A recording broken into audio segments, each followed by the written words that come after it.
Here's why I think that we should stop calling it Brazilian Jiu-Jitsu and just start calling it submission grappling or Jiu-Jitsu or something else. Welcome back to Jiu-Jitsu Outlet. My name is Paul Tokizolu. I've been thinking about this a lot lately. I think I'm just done calling it BJJ or Brazilian Jiu-Jitsu or any of these, or even American Jiu-Jitsu. Really any sort of name that places like a geographical location on a martial art, because I feel like at this point it just doesn't make sense.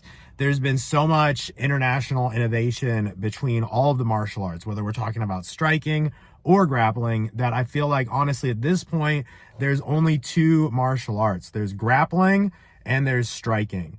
And when you put them together, we call it mixed martial arts as a sport, and everything else is just different shades of those two martial arts. So if we're talking about BJJ, aka Jiu-Jitsu, aka Brazilian Jiu-Jitsu, this is also submission grappling, grappling. Like, I feel like this is all kind of one thing. Submission fighting is another name for it.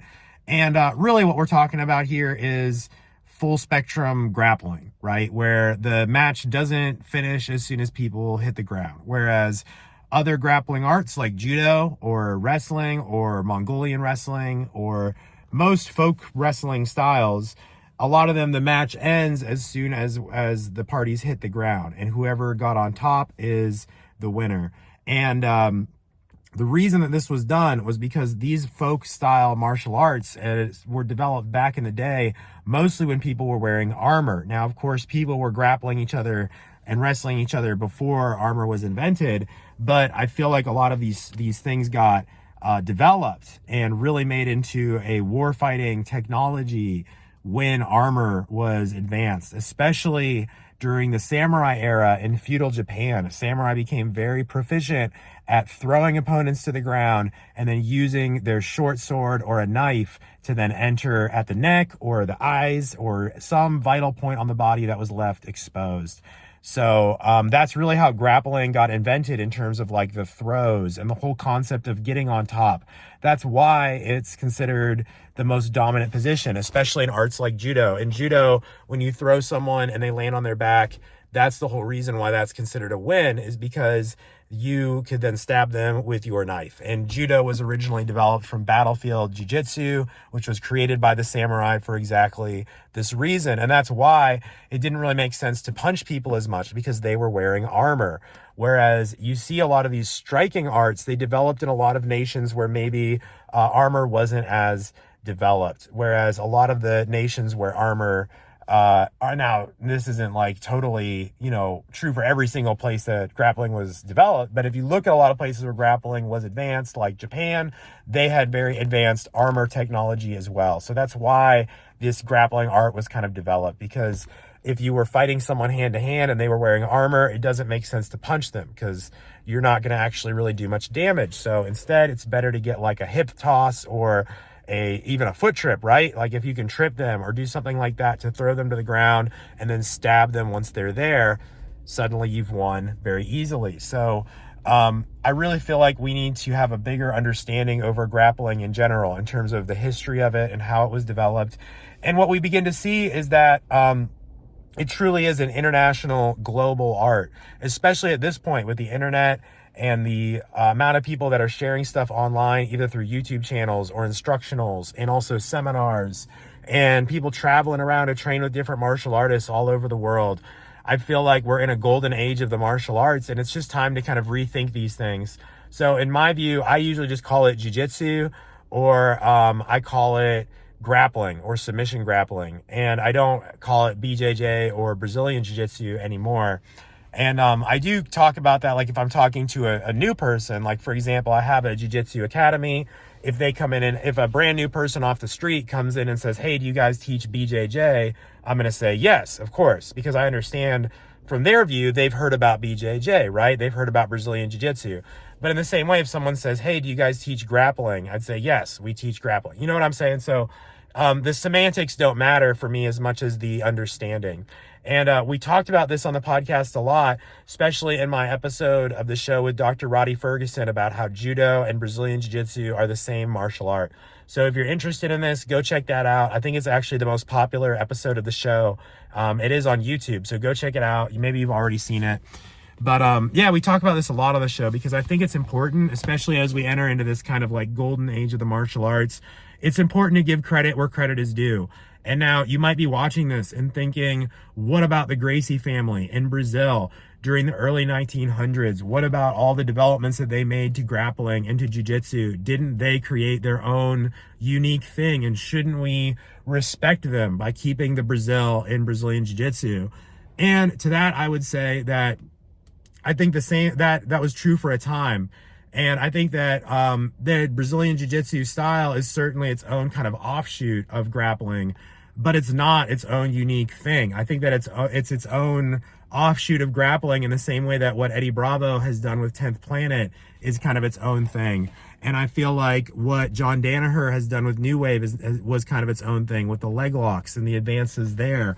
And I feel like we see a lot too developing with the mixture of American wrestling and MMA mixing with jiu-jitsu. And that's kind of given rise to what we see today, which I feel like looks a lot different than what the Gracies were doing back in the day in terms of we see a lot more wrestling in jiu-jitsu today, especially when people decide to stand up. And we see a lot of the influence of American wrestling on grappling these days. And we see this internationally now. We see people studying wrestling and judo all over the world in grappling like nothing ever before. And you see this in ADCC, you saw it at CJI.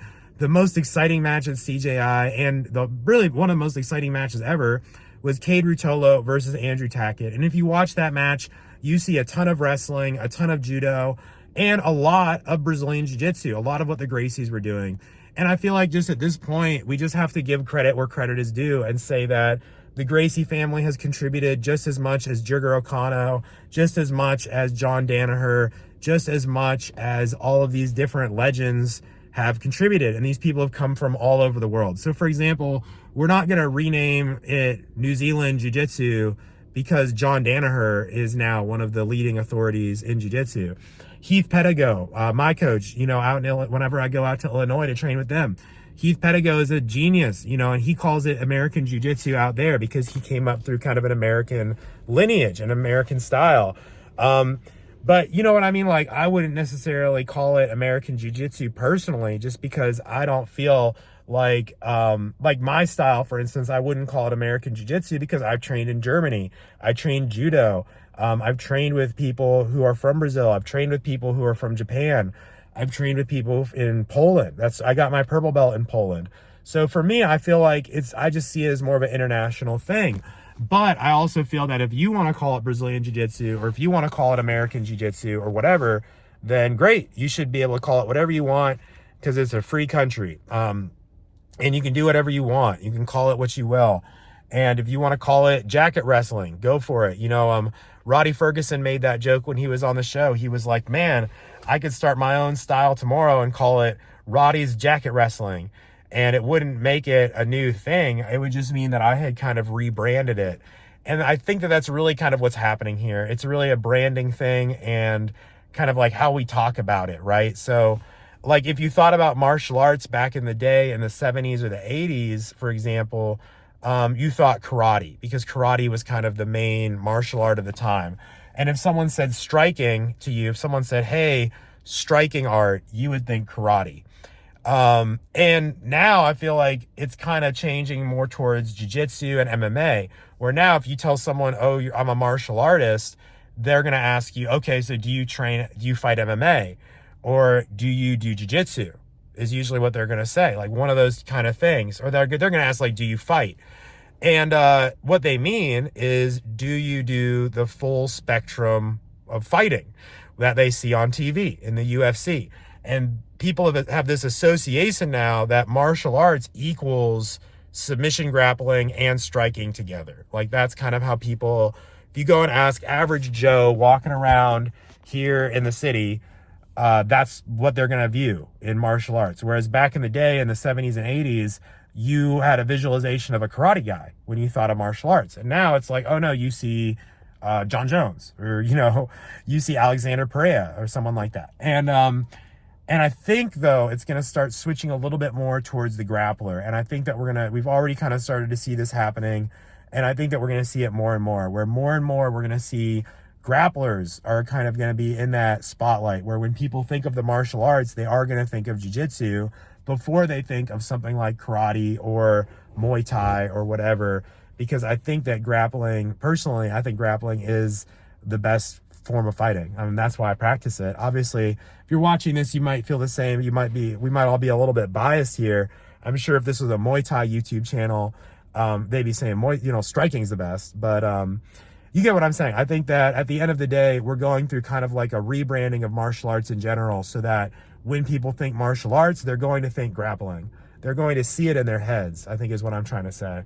And I think that'll just become more and more and more prominent, so that if you are a grappler and you go out, random Joe, you're talking to them, they're going to know what you're doing. You know what I mean? They're going to have an idea of what that looks like. And I guess all this to say, I don't think it matters what we call it, whether BJJ, Jiu-Jitsu, Brazilian Jiu-Jitsu, Sambo, Judo, wrestling, submission fighting, whatever you want to call it. I just think at the end of the day, we're all doing grappling, and it's all kind of a unified martial arts. So let me know in the comments, what do you think about this? Am I completely out of my mind?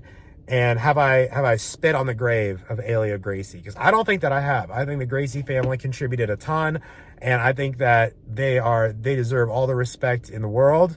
But I feel the same about Jigoro Kano. I feel the same about John Danaher. I feel the same about Heath Pedigo. I feel the same about everyone who innovated wrestling into jiu-jitsu, which I feel like has been a ton of people who have added to that. So yeah, that's what I got to say on this. Let me know in the comments, what do you think? And subscribe to the channel if you have not already. Peace.